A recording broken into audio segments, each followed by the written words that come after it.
Meron tayong gagawin na Samsung Top Load Wobble Technology Automatic Washing Machine. Ang kanyang model number ay lagi niyong tatandaan kung magpapalit kayo ng pyesa. Hahanapin nyo yung model ng washing machine na brand ay Samsung. Ito yung kanyang model WA75H4200SW.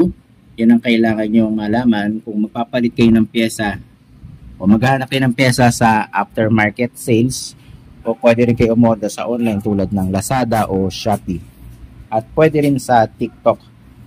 So sa mga service center, nag-range siya ng mga nasa 3,000 plus ang isang pyesa, pero mas mura sa online. Hindi ko na lang sasabihin kung magkano, i-comment ko na lang po dyan sa comment box. So ang ginawa ko dito, tinanggal ko na yung sirang pyesa. Ito yung nasirang mainboard. So ang para tandaan nito, kahit nakasalpak ang inyong washing machine, nakasaksak, okay lahat. Hindi nag-ooperate yan, hindi nagkakarga yan ng tubig. Ang mapapansin nyo, sira yung solenoid o yung water inlet. Yung water inlet valve, nandito po yun sa likuran. Kapag hindi nagkakarga yan, may sira yung water inlet. Pwede yung board, pwedeng water inlet. Pero pag napalitan nyo na yung water inlet o yung pinaka-solenoid nya, ito, at ayaw pa rin, board ang ating suspect. So magpapalit tayo ng board. So ang naging cause nito ay power fluctuation, na overload yung washing machine. So yan po yung kadalasang problema ng mga full auto. So ingat po kayo, at dapat ang gagamitin yung outlet ay SPO o Special Purpose Outlet. Hanggat maaari, lagyan nyo ng GFCI outlet o yung ground fault circuit faulty interrupter o yung GFCI. Paki-comment na lang guys kung nagkamali ako sa abbreviation ng GFCI o ground fault circuit faulty interrupter. So yun po yung tawag dun. Okay, so gagawin natin to. Kinabit ko na ibang connector dito. Kung di nyo kabisado, picturean nyo muna yan bago nyo baklasin para pagkakabit nyo ay okay siya. Meron na akong ibang ditong hindi na-install na mga kable o connector. So, i-connect na lang po natin yan. Madaling-madali lang yan.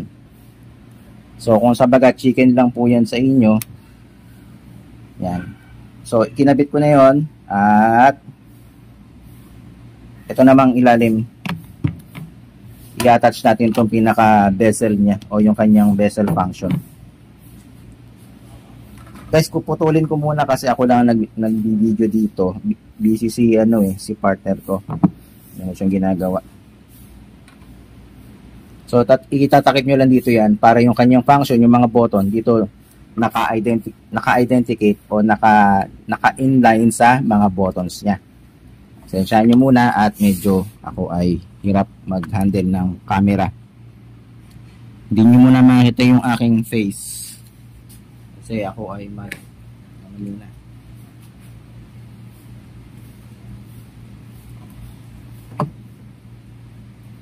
So yan yung kanyang connection, yung kanyang attachment na dito.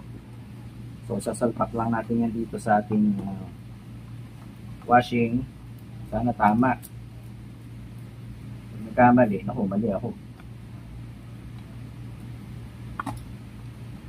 Hindi naman kayo mahirapan yan eh. Hindi ko na naipakita sa inyo paano binaklas. Pero sisiw lang yan.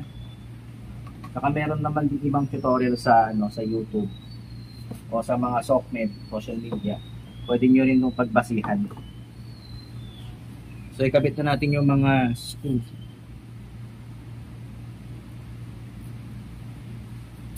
Pause muna natin para hindi umaba yung video.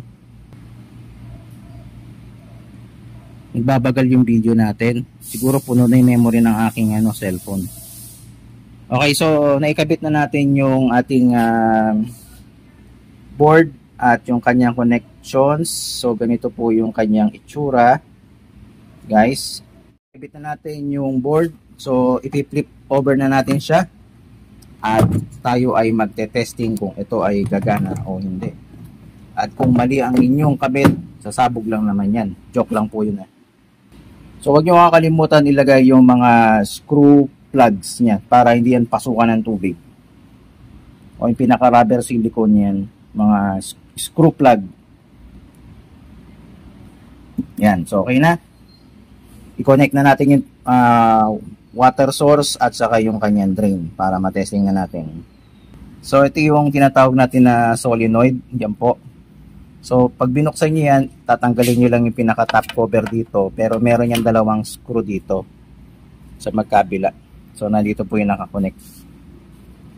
So ang gagawin nyo, huhugutin nyo tong connecting terminal niyan kung tatanggalin nyo yung solenoid. So pagtanggal niyan, aangat nyo lang siya. Ganyan lang kadali.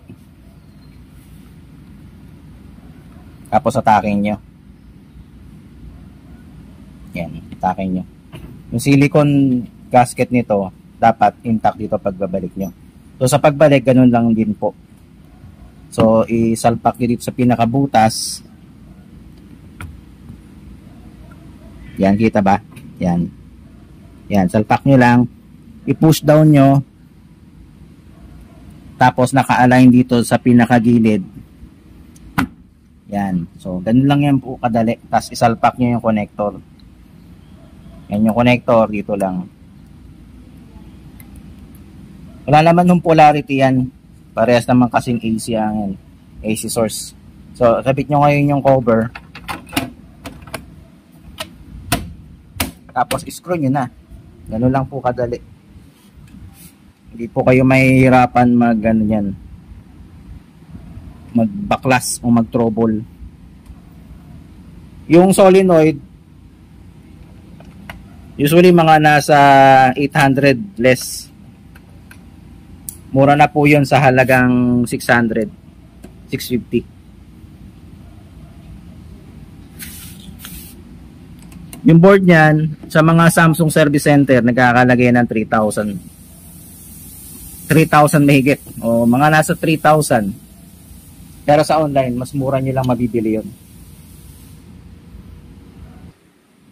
O guys, bali, naka-attach na yung kanyang water inlet. Yung kanyang drain hose, naka-attach na. At yung washing machine ay gumagana na. So, yun lang po yung naging problem. Nagkakarga na po siya ng tubig. Yan po. So, nabago lang yung kanyang panel dito. Pero working na itong washing machine na to sa halagang sikreto. Hindi ko sasabihin. Okay, so, nagpa-function na po yung kanyang water level sensor. So, testingan po natin to ng labada. Tatawagin ko po si partner at maglalaba kami. Okay, so sana nagustuhan itong maikling vlog natin at may natutunan kayo. Pa-like na lang po at pa-subscribe, pahit na lang po yung notification bell para lagi po kayong updated sa ating mga bagong videos at kita po tayo sa susunod na ating vlog. Ingat po palagi. God bless at salamat po sa panonood. Bye-bye!